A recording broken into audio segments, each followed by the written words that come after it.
Some viewers may find the following video disturbing. Viewer discretion is advised. In the mid-afternoon on August 13th, 2018, 911 dispatchers would receive a distress call. In Frederick County, Colorado, Nicole Atkinson would request a welfare check on her friend and co-worker Shannon Watts. She would inform the dispatcher that the previous night, her and Shannon Watts had actually returned home from a business trip around 1 o'clock that morning. Upon returning home in the early mornings, Nicole Atkinson would tell the dispatcher that Shannon was not feeling well and would call her the next morning as she was going to take her to a doctor's appointment.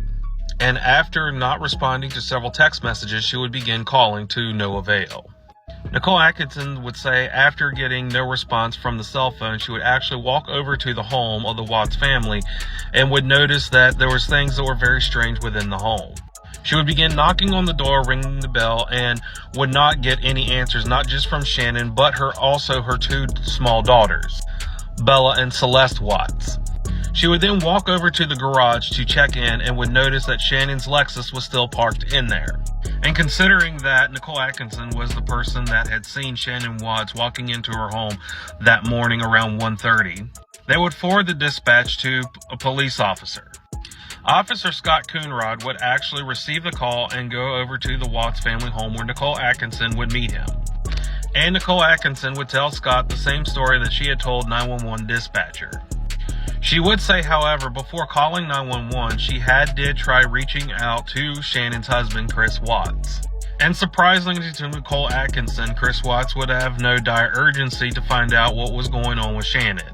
At first, he would play it off and tell Nicole Atkinson that she had a play date that she had previously planned. But Nicole Atkinson would actually check the garage and see that the Lexus was still in the garage. To where she would tell Chris, the Lexus is still in the garage, so how could she have this play date? To which Chris would respond and tell Nicole Atkinson that she had probably gotten picked up by a friend of hers. And Nicole Atkinson again would realize there was something off about that story, as Bella and Celeste's car seats were still in the Lexus in the garage. Nicole Atkinson would then tell Chris that if she hadn't heard anything, she was going to go ahead and call 911 to do a welfare check, as she was afraid that Shannon may have passed out or something was wrong. To which Chris would say, listen, if you think it's really that important, I will leave work and I'll be there in about 45 minutes. And Nicole Atkinson would tell Scott Coonrod that she would wait a full hour before calling 911. It's at this point that Scott would begin walking around the house, trying to look through the windows and knocking on the doors, seeing if anyone would respond, to which they would have the same response as Nicole had when she would try knocking on the door earlier. Nicole Atkinson would also tell Scott Coonrod that she had the passcode to one of the outside security doors of the garage, but someone would have to go inside to open the door more. Scott, realizing that there was something off about this whole scenario, would give permission for Nicole Atkinson to do that and would ask for Chris Watts' phone number so he could give him a call. Scott Coonrod would identify himself as a police officer that Nicole Atkinson had called for a welfare check and would ask if Chris had no problem coming over to the house so they could just make sure everything was okay, to which Chris said it was. Chris Watts would shortly return to Scott Coonrod and Nicole Atkinson and would go inside the home so they could open up the garage. Once the garage had opened, Scott Coonrod and Nicole Atkinson would walk through it and meet Chris Watts, where they would pass the Lexus that belonged to Shannon and would notice the car seats in the back seat, confirming what Nicole Atkinson had said. Upon entering the home, Scott Coonrod and Nicole Atkinson would realize that the home had been fairly tidy, aside for a couple things that were just out of place. The travel bag that Shannon Watts had returned home with was sitting by the front door, and it was very apparent that no one had touched the travel bag since she had returned. Upon the investigation of looking for Shannon and Bella and Celeste, there was no sign. And it's at this point that Chris Watts would also inform Scott Coonrod that her and Shannon had been talking about getting a civil divorce, where he would show Shannon's wedding rings sitting on the nightstand of their master bedroom. Chris Watts would also find Shannon Watts' cell phone wedged in the cushion of their couch and would hand it to Nicole Atkinson. Scott Coonrod would ask Chris what was the password to Shannon's cell phone, to which he would say, I have no idea. However, when Nicole Atkinson would take the cell phone, she would quickly unlock it by punching in Shannon and Chris's girls' birthdays. And it's around this point that Scott would find out that Shannon had not been on her cell phone that entire morning, where she had various phone calls and text messages that she had not responded to. Aside from her cell phone and her wedding band that they would find in the home, they would also find her purse and her wallet and her keys still within the home. So Scott realized there was no way that Shannon Watts would ever leave her home, not only without her cell phone, but her purse, her wallet, and not take her girls anywhere without taking at least the child seats. Nicole Atkinson would also tell Scott there was no way that Shannon would go anywhere without her cell phone. It's at this point Nicole Atkinson would tell Scott that not only did Shannon work in a company called Lavelle, but she was also a small-time influencer on social media, where she was constantly on these social media apps, not only posting pictures and videos of herself, but more so of her family, her kids, and her home life, giving off the impression that Shannon and her husband lived this picture-perfect life. And considering the type of business that she did with Lavelle, she would not leave anywhere without her cell phone, as people were constantly calling that particular cell phone to make sales or making a purchase within that company.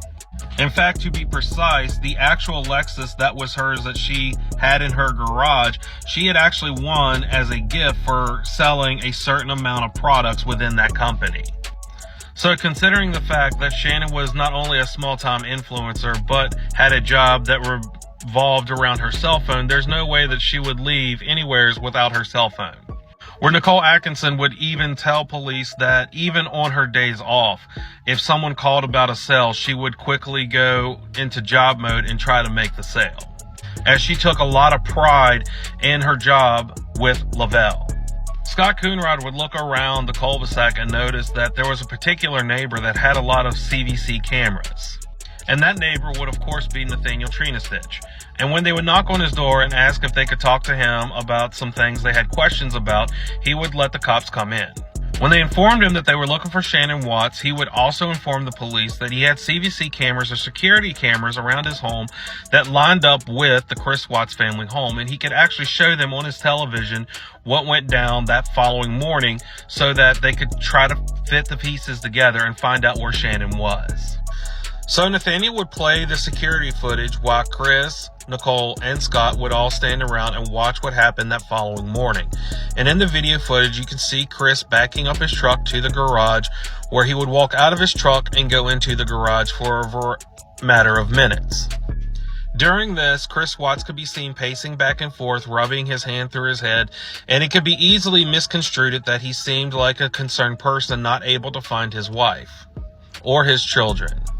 Quickly after walking out of the home, it's at this point Nathaniel would tell Scott Coonrod that there was something definitely off about Chris Watts.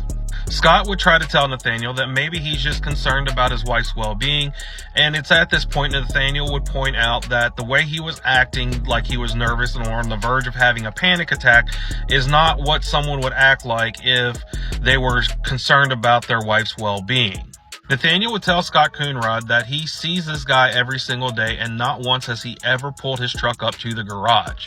And he would even tell Scott that every single day he parks in the same spot, he gets out of the truck, he grabs his lunchbox, his water jug, and his laptop backpack and walks into the door. He never ever goes through the garage. And it's at this point that Nathaniel makes the statement he probably backed up his truck into the garage to put his wife and his kids in the bed of the truck, insinuating that Chris Watts had unalived his whole family. After this conversation, Scott Coonrod would leave Nathaniel's home and walk over to his squad car, where he would get on dispatch and he would quickly ask for his commanding officer to speak with. And it's there they would ask permission from Chris Watts, if they had permission to go into his home to do some further investigation so that not only they could find Shannon, but his two daughters, Bella and Celeste Watts.